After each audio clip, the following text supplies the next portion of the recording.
எரேமியா தீர்க்கதரிசியின் புஸ்தகம் 31 அதிகாரம் 3வது வசனத்தின் இடைப்பாகத்தை வாசிங்கள். அநாதி சிநேகத்தால் உன்னை சிநேகித்தேன், ஆதலால் காருண்யத்தால் உன்னை இழுத்துக் கொள்கிறேன். உங்க ஒவ்வொருத்தங்களும் தேவன் சிநேகிக்கிறார். தேவனுடைய அன்பை ருசிங்க. தேவனுடைய அன்பை விட்டு எது என்ன பிரிக்க கூடும் என்று இருக்கு. அதான் உண்மையான கிறிஸ்தவ வாழ்க்கை. எதிர்ப்பு இருக்கும். நீங்க வளர வளர உங்களுக்கு பொறாமையினால எதிர்ப்புகள் வரும். ஆனா ஒண்ணுமே செய்ய முடியாது.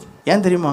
எந்த மனுஷன் நரகத்தின் காட்சியை கண்டானோ, எந்த மனுஷன் இயேசுவின் பாடுகளை காண்கிறானோ, எந்த மனுஷன் ஆத்மா வெளியேறப்பட்டு அறிகிறானோ, கடைசி மூச்சு வரைக்கும் ஓடிக்கொண்டே இருப்போம். அவனை ஒரு சக்தி ஒன்றும் செய்ய முடியாது. கொல்ல மட்டும் முடியும். That's it.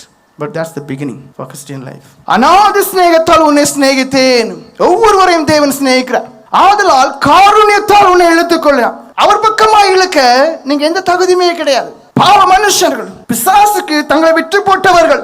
ஆனா அந்த மனுஷனை இழுக்கிறார். நீ எனக்கு வேணும் என்று. ரோமர்கள் நிருபம் 5:8 வசனம் வாசிங்க. நாம் பாவிகளாயிருக்கையில் கிறிஸ்து நமக்காக மரித்ததினாலே தேவன் நம்மேல் வைத்த தமது அன்பை விளங்க பண்ணுகிறார். பாருங்க, பாவிகள். உங்க வாழ்க்கையில் நீங்க நினைச்ச காரியம் நடக்காத போது நீங்க எல்லாம் ஒரு தெய்வமான சொன்னது உண்டு. ஒருத்தவங்க எவ்வளவோ இருப்பீங்க. அவரை சொல்ல நமக்கு எந்த தகுதியுமே கிடையாது. ஆனா அவர் அது எதுவுமே பெருசா எடுக்கக்கூடிய தேவன் இல்ல. நீ வா, நீ என்னதானே பேசின, என் முகத்தை தானே காரி துப்புனா துப்பிட்டு போ, நீ வாமா வா, என் அன்பை உணர்ந்துக, என் சிநேகத்தை உணர்ந்துக. அவர் இன்னும் உங்களை அவருடைய காரணத்தை இழுக்கதான் விரும்புகிறார். நாம் பாவிகளா இருக்கையில், ஒவ்வொருத்தங்களும் நீங்க யார் தான் பாவிகள். நீங்க பாவிகளா இருக்கிற இந்த காலகட்டத்தில் தேவன் சொல்லுகிறார், நீ வா என்று சொல்லுகிறார். அந்த அழைப்புக்கு செவி கொடுப்பீங்களா? ஐயா, நாம் பாவிகளா இருக்கையில் கிறிஸ்து நமக்காக மரித்தார் என்று சொல்லப்பட்டு, அதுதான் தேவ அன்பு என்று சொல்லப்பட்டு வெளிப்படுத்தின விசேஷம் 1:6 வசனம் வாசிங்க. நம்மிடத்தில் அன்பு கூர்ந்து, பாருங்க, நம் மீது அன்பு கூர்ந்ததுனாலதான் அவருடைய ரத்தம் முழுவதையும் சிந்துகிறார். காரணம் என்ன?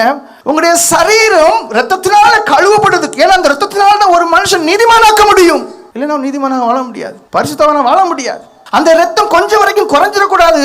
முழுமையா என்னிடத்திலிருந்து போகட்டு, முழுமையா என்னுடைய மகன் மகள் அந்த ரத்தத்தால கழுவப்பட்டு சுத்திகரிக்கப்பட்டு பரிசுத்தமாக்கப்பட்டு என்று அவர் விரும்புகிறார். வாசிங்க.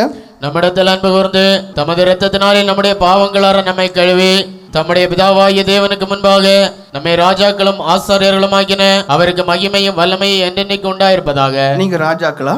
நீங்க ஆசாரியர்களா? நீங்க பரிசுத்தர்களா? கிடையாது. அப்போ இந்த வேத வசனம் உங்களை நிறைவேறலையே.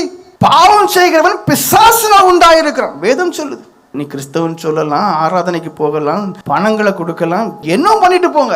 தேவன் சொல்கிறார், நீ நிர்பந்தமான மனுஷன், நீ பிசாசுக்கு இடம் கொடுத்த, நீ பாவி என்று சொல்லுகிறார். அப்ப செய்ய வேண்டியது என்ன? வேத வசனத்தை விசுவாசிங்க. அவர் உங்களை இன்னும் சிநேகிக்கிறார். அவரை நோக்கி பாருங்க. ஏசாயா 45:22 வாசிங்க. பூமியில் எங்கும் உள்ளவர்களே, பூமி எங்கும் உள்ளவர்களே, என்னை நோக்கி பாருங்கள். இப்ப நீங்க என்ன பண்ணுங்க? வெறும் குற்ற உணர்வுக்கு மட்டும் இடம் கொடுத்து வெறுமையாய் போகாதுங்க. இப்போ பேதுரு அப்போஸ்தலருக்கும் யூதாஸுக்கும் என்னையா வித்தியாசம்?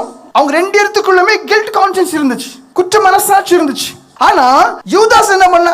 ஐயோ, நான் காட்டி கொடுத்துட்டேனே, தப்பு பண்ணேன், அதோட மனுஷன் நின்றுகிட்டு. பேதுரு அப்போஸ்தலர் என்ன பண்ணாரு? அந்த தேவனிடத்துல போனார். இப்போ என்னுடைய நோக்கம், ஐயோ நான் பாவி என்று உணர்றது மாத்திரமல்ல, உணர்ந்து நீங்கள் எரி நான் பாவியா இருக்க மாட்டேன்னு தீர்மானம் எடுக்கணும். அடுத்த கட்டம் என்ன செய்யணும்? அந்த தேவனை நோக்கி பார்க்கணும். சிலுவையில உங்களுக்காக தொங்கக்கூடியதால அந்த இயேசு கிறிஸ்துவை நோக்கி பாருங்க. பூமியின் எல்லையெங்கும் உள்ளவர்களே, இயேசு கிறிஸ்து நோக்கி பாருங்க. அப்பொழுது ரட்சிக்கப்படுவீர்கள். நானே தேவன், வேறொரு இல்லை. நீங்க எந்த ரட்சகரையும் பார்க்க முடியாது, யாரும் ரட்சிக்க முடியாது. சொல்லலாம், நான் ரட்சிக்கப்பட்டிருக்கேன், முடியாது.